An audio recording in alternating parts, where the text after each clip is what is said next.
Hello, my name is Glenn Dyer, and you are watching a Dyer-Situation. Today I'm seeing monster trucks. Now, this is the movie that has apparently caught everyone's attention as being one of the stupidest ideas ever. Like, everyone who ever saw the trailer, heard the premise, is like, oh my god, that is so dumb.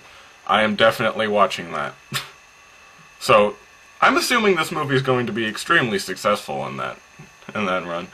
From what I can tell, basically the premise is that this guy comes across a little octopus monster, and somehow its tentacles defy physics and are able to propel his car by hooking onto the axle and spinning continuously.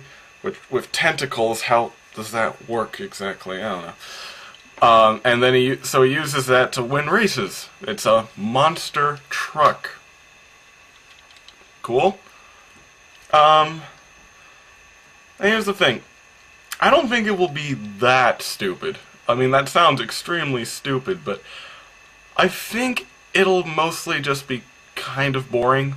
I mean, to me, this seems like the kind of movie that somebody thought up as like a complete joke, and some executive was like, you know what, that premise alone is so dumb it'll draw people in.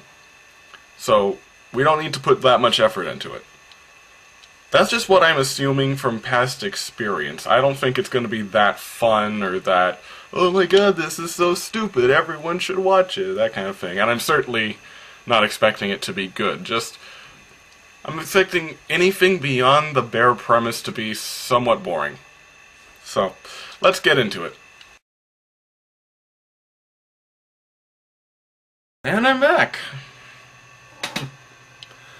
So, this, it wasn't boring, but it's a little complicated.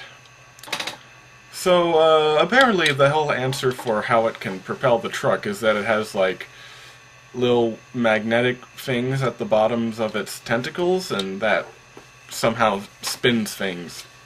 Whatever. This is a pretty fun family film.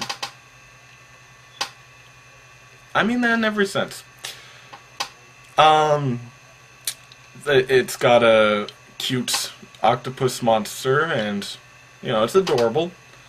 And, it's ridiculous, and stupid, and cute, and and funny at times. It's a decent family film. That's really all there is to it. There's nothing really, I think, to get that mad about. It doesn't make any sense, but, you know, it's just fun. It's not very complicated. And something interesting I thought about it is that it kind of invoked an 80s feel. Like, not in the way it looks or anything, but just the general idea behind it and a few, like, aspects. Like, throughout the whole movie I got the idea it was trying to sell me toys because of the design of the monsters and the monster trucks themselves. I mean, it's trucks that are actual monsters. That sounds like an 80s toy. And then there's the fact that they've hired like 28-year-olds to play high school kids. And, you know, stuff like that. Like, God, our main character, he looks like someone who graduated college 5 years ago, but he's playing a high school student who has to go to biology class. Oh boy. And also like a Captain Planet villain, and who makes the Deepwater Horizon BP guys look normal.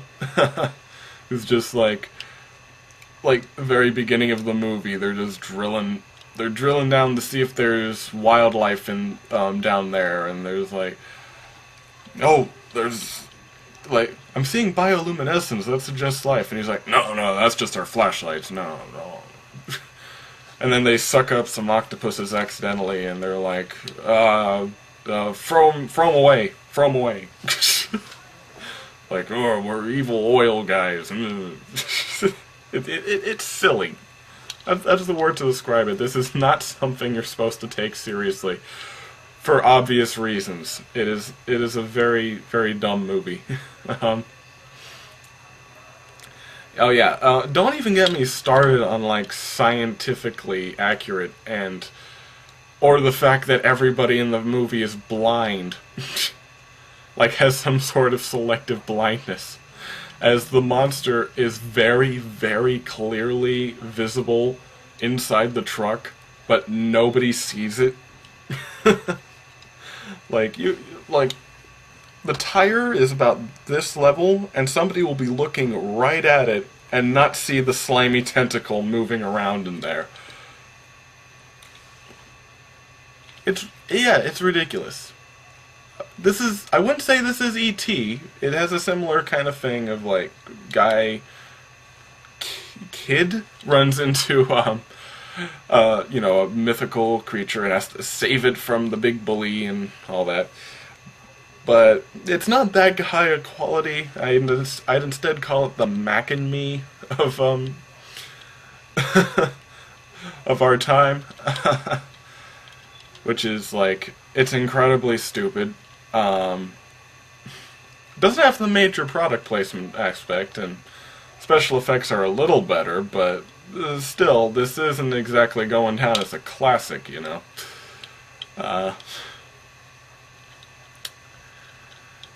And yeah, also these things eat oil. Like, that's what they eat, and they eat a lot of it. So here's the thing. Well, they eat oil.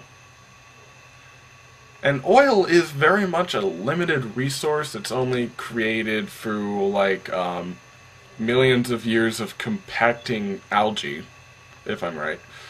So it's not something that can be created in large amounts for hundreds of these beasts, because we know there's a ton of them in one spot.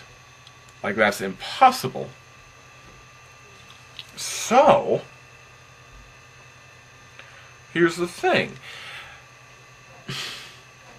Since that is impossible, that, like, they're somehow evolved to consume solely this one very limited resource, they must be making some somehow. You see, that's the thing. There's this biologist in the movie, and he's like, I refuse to kill these octopuses, or whatever. Like, they're intelligent creatures. This is wrong. But here's the thing. If he was smart at all, he would come to the same conclusion I am. That there is, maybe not the octopuses themselves, but there has to be something down there producing oil, or at least something very similar to oil, for them to eat. And that is something that I'm sure the company would be very interested in not poisoning. Like, they literally try to send a jar of poison into their ecosystem. As I said, Captain Planet villain. And you know what? If you said that you found that there is a possibility of some biological life form that can produce infinite oil for them, I think Evil Corp would be very interested in not killing it. But, you know, nobody in the movie's smart. This is a simplistic kid's story. This, like, the monster, we gotta save the monster in the monster truck. And if you just look at it in that light, it's fine. It's incredibly stupid, sure, but it's fine. I don't know, maybe you'll find this a guilty pleasure. I don't know, maybe if you're really bored, it'll be good. But it's just, there's nothing remarkable about it. It's not, like, so bad it's good, not even close. But it's just like a fine, dumb kids movie. That's all I can say about it. So until next time, I'm Glenn Dyer, and you have been watching a Dyer Situation.